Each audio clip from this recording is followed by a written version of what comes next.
What's going on YouTube? DarkWorldMOFO here, and before I get into today's video, I'm going to answer my 3 questions. I actually did this video once already, and the quality was terrible, so I have to redo it, yay. But anyway, the first question was, why do you play Dark Worlds, and why is it your favorite archetype out of all the other ones? And that's a very simple question. It is the first deck that I did well with. It is the first deck that I started winning it at locals and topping locals with, and I was like, you know what, this is awesome. It was a deck that people didn't like to play against, and I loved it. People did not look forward to playing me since I was playing Dark Worlds, and I thought it was hilarious. It was so funny to me, and I liked it, and I would love beating them and them being very angry, and I just had a great time doing it.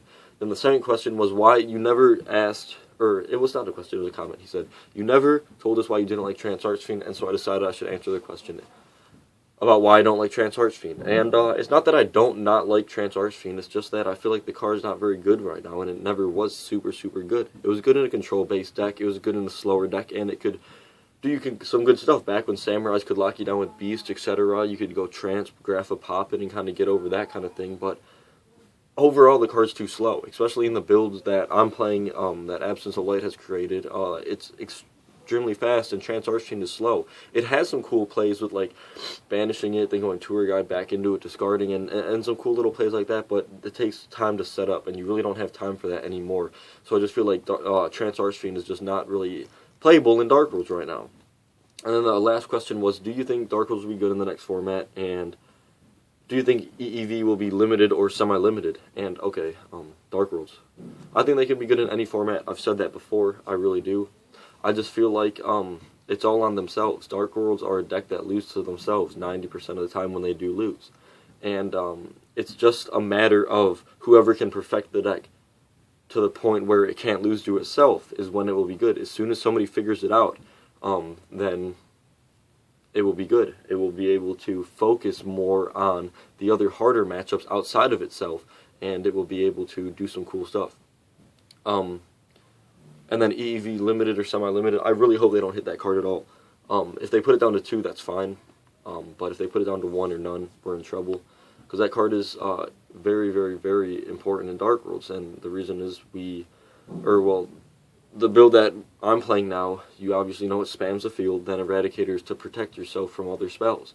And then you can do their end phase traps just to get rid of all their traps next turn. If we have no way of knowing what's in their hand, besides like the drag downs, then we can be in trouble, because after you use the drag downs and they keep drawing cards for maybe a dealings or something like that, then you don't know what's in their hand, especially if they got rid of the ones that you already saw, or maybe a new card destruction after you did some drag downs, and having the no EEV can really fuck you up because you're not protected. And so I really hope they don't hit that card, because it won't be good for Dark Worlds.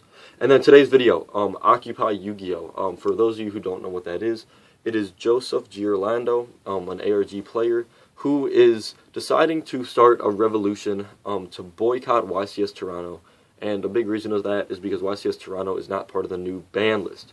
And it usually is every year. Everyone looks forward to YCS Toronto as the first YCS of the new format, and it kind of solidifies what decks are going to be pretty good next format. It takes a lot of skill because it's a brand new format, everything's pretty new. And people love watching YCS Toronto, people love playing in it, because it's the time where you can really innovate and kind of make a name for this new format and show what's going to be good next format, and people love it. I love it. Like when Windups won, that was crazy as hell. YCS Toronto is always fun, but this year it is still on the same ban list we're in right now. It is still the Dragon Ruler, and Spellbook kind of reign of terror, and people aren't looking forward to that, especially everybody who plays competitively. They all want to have the new format when it's awesome to watch. And so Joe is deciding to boycott YCS Toronto, so Konami will kind of like be like, damn, why nobody show up? And then hopefully have some room to talk and kind of be like, listen, Konami, we don't like what you did. Joe just wants to be heard, and he wants the community to be heard, and by boycotting YCS Toronto. And then Angel Flores, this is where it gets interesting. He's the one who decided to post into Occupy YGO, why the hell don't we just quit Yu-Gi-Oh! Period for 3 months? Don't buy any product, don't do anything Yu-Gi-Oh! Related, and make them lose a ton of money, and then have them come to us and be like, okay, what do you guys want? Angel Flores wants to be heard over the entire thing. He thinks that if you quitting by 3 months and making them lose a lot of money will have a way bigger and more drastic impact on Konami than just banning one or just not going to one event.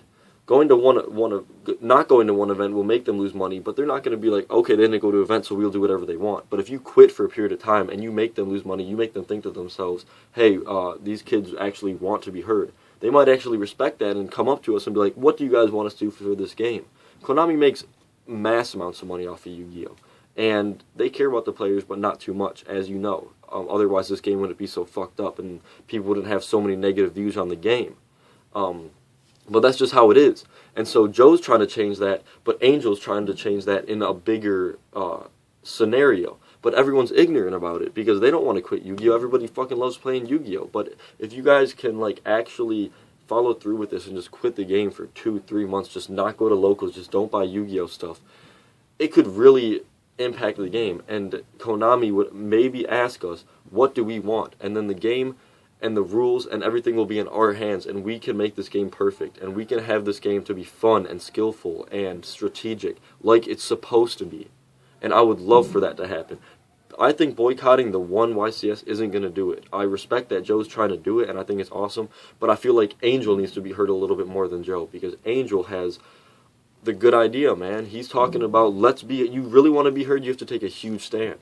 You can't do something small and just expect it. If you do those 3 things, those 3 months, quit for 3 months, make them lose a ton of money, they'll come to you.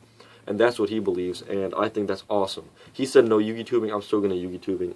Still going to Yu-Gi-Tube, obviously. But I feel like what he's saying is right, and I feel like people should really listen. You guys can even start by boycotting YCS Toronto. I'm not going. I mean, I was planning on going. It sounded fun, but then when I heard that it's old format, like, no thanks. I don't really want to do that. And yeah, but start by doing that. But I think Angel needs to be heard. But everyone's acting ignorant towards him, and it's kind of disheartening because he has his opinion, and he thinks, and he's a smart guy. He thinks it's going to work, and so why would that not work? If boycotting YCS Toronto would work, then why would just boycotting the whole game not work even more? It'd make them lose even more money. But I guess people can't quit Yu-Gi-Oh! But I want to know you guys' opinions on this entire thing. I think it's hilarious. I love this drama. I'm just going to sit back and kind of keep you guys updated and see what it's about. But whose side are you on? Are you guys even about boycotting YCS Toronto? Are you just about boycotting YCS Toronto? Or are you about boycotting the whole game and trying to be heard and trying to make this game how you guys want it, how you guys love it? I really want to know you guys' opinions. Make sure to ask questions in the comment section below. I pick questions from my most recent video. So if you guys want to have a question, comment down below this video, and it'll be in the next one if I feel like I want to answer it. Please make them good questions, guys. Thank you so much for your time and watching. DarkWorldMOFO out. Peace, guys.